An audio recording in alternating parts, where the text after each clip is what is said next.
Good morning बेटा जी। जो आपका ये डाउट है ना, F of double dash X is less than one for ever for all X belongs to R, and अपने को दो इंफॉर्मेशन दिया है। एफ जीरो क्या है? जीरो है। एफ डैश जीरो जीरो है। तो हमें ये पूछा गया कि इनमें से कौन सा ट्रू नहीं हो सकता, है ना। तो अपने को क्या देखना है कि हो सकता है कि F of minus half one by six ना हो, या मतलब ये हो ही नहीं सकता, ऐसा भी हो सकता है। F of two minus four, F of minus two four, and F of one by two on one by five. तो ऐसे इनमें से देखना है कि कौन सा ट्रू नहीं हो सकता। ध्यान रखना क्वेश्चन की लैंग्वेज क्या है, which are the following cannot be true. ठीक है, तो अपन लोग जो ट्रू होगा उस पर टिक नहीं मारेंगे, जो नहीं ट्रू होगा उस पर टिक मारेंगे। ठीक है, ये चीज ध्यान रखना लैंग्वेज के हिसाब से। तो चलो क्वेश्चन तो अपन लोग उड़ा ही देंगे।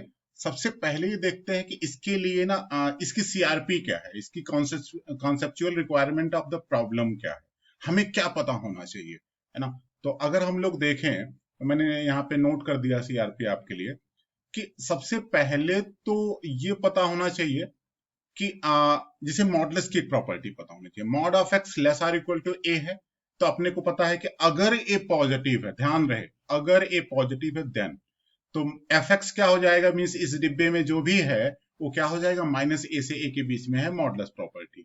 दूसरा है डेफिनेट इंटीग्रल की प्रॉपर्टी। उसमें क्या होता है बेटा कि अगर कोई तीन फंक्शन है ना, तो F x, F one x और एफ टू एक्स के बीच में सैंडविच्ड है।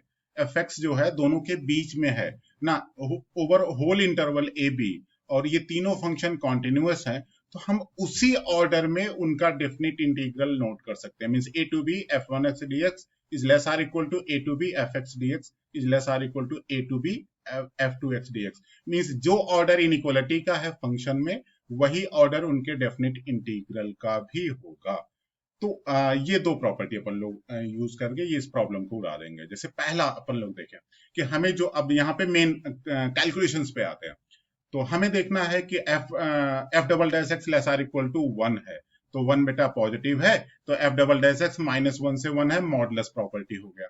बोलेंगे अब ये देखो बेटा, अगर एक फंक्शन ये लिया कांस्टेंट, एक फंक्शन ये लिया, तो एफ डबल डैश एक्स दो के बीच में हो गया, तो सभी कॉन्टिन्यूअस ही फंक्शन है। ठीक है, तो चूंकि फंक्शन डबल डेरिवेटिव में है तो ऑब्वियसली कॉन्टिन्यूअस होगा ना, और डिफरेंशियल फंक्शन सारा ऑलवेज कॉन्टिन्यूअस। ठीक है, तो हमने जीरो से एक्स में डेफिनेट इंटीग्रल रख दिया, तो बोलेंगे डेफिनेट इंटीग्रल की प्रॉपर्टी से वही ऑर्डर फॉलो करेगा बेटा। तो माइनस वन का डेफिनेट इंटीग्रल क्या बन जाएगा बेटा, माइनस एक्स। वन का इंटीग्रल क्या बन जाएगा आपका, एक्स बन जाएगा। ठीक है, और यहाँ पे एफ डबल डैश एक्स का integral F dash X zero to, आपको एक्स में जाना था, तो F dash X minus F dash zero है। बट क्वेश्चन में क्या दिया है कि एफ डैश जीरो क्या है, जीरो है, तो यहाँ पे जीरो चिपका दो बेटा। तो यहां से अपने को एफ डैश एक्स की एक बाउंड्री आ गई, क्या कि F dash X lie between minus X to X. अच्छा बेटा, और यहाँ पे आप देखो माइनस एक्स भी कॉन्टिन्यूअस है, एक्स भी कॉन्टिन्यूअस है, और चूंकि एफ डैश एक्स की बात ही कर रहे हैं तो डेरिवेटिव इज ऑलवेज कॉन्टिन्यूअस। तो अगेन यही काम कर दो, डेफिनेट इंटीग्रल वाली प्रॉपर्टी अगेन उसी ऑर्डर में अपना डेफिनेट इंटीग्रल निकाल दो। तो माइनस एक्स का integral minus x square by two, F dash X का इंटीग्रल एफ एक्स, है ना, और x का integral x square by two, zero से x में लिमिट रखा, तो f जो इन इन बिटवीन है वो आ गया F x minus F zero. अब क्वेश्चन में गिवन है एफ जीरो क्या है, जीरो है, तो एफ एक्स की बाउंड्री आ गई।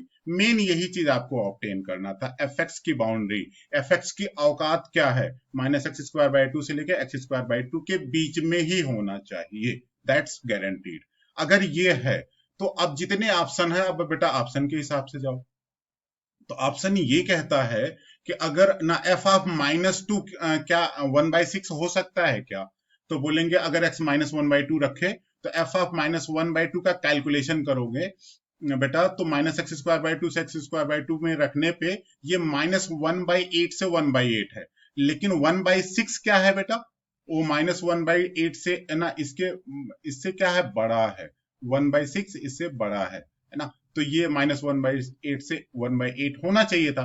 तो F of minus one by two minus one by eight से वन बाई एट होना चाहिए था, लेकिन F of minus one by two one by six दिया है, तो ऐसा तो हो नहीं सकता। क्यों? क्योंकि डिनोमिनेट यहाँ पे सिक्स बेटा कम है, तो ये वैल्यू बड़ी होती है, तो ये रॉन्ग हो गया।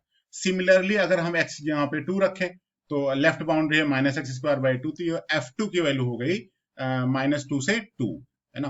तो -2 से 2 हो जाएगी, लेकिन f2 की वैल्यू -4 दिया है, तो बोलेंगे -2 से -2 होना चाहिए, f(2) -4 दिया तो ऐसा नहीं हो सकता, तो ये भी रॉन्ग है। सिमिलरली अगर x इक्वल -2 रखेंगे बेटा, तो ये -2 से 2 ये भी होना चाहिए, तो लेकिन f(-2) 3 दिया है, तो ये भी रॉन्ग है। f(1/2) रखोगे बेटा, तो ये -1/8 से 1/8 अगेन आएगा, लेकिन ये 1/5 दिया, तो ये भी, तो चारों रॉन्ग हैं, ऑल ऑप्शंस आर रॉन्ग। तो आपको क्वेश्चन में क्या गिवन था कि which of the following cannot be true, तो ए भी नॉट ट्रू है, बी भी नॉट ट्रू है, सी भी नॉट ट्रू है, डी भी नॉट ट्रू है, तो सारे पे आप टिक मार के चले आओगे, तो मोर देन वन करेक्ट का ऑप्शन है। तो इसमें ना फिर मस्ती हो जाएगी, क्वेश्चन आसान है। तो एक बार ना सीआरपी देख के फिर कैलकुलेशन करना, तो दैट्स ना फिर बहुत अच्छा आसान सा क्वेश्चन है। ठीक है बेटा, तो एंजॉय करो, मस्त रहो, फिर मिलते हैं।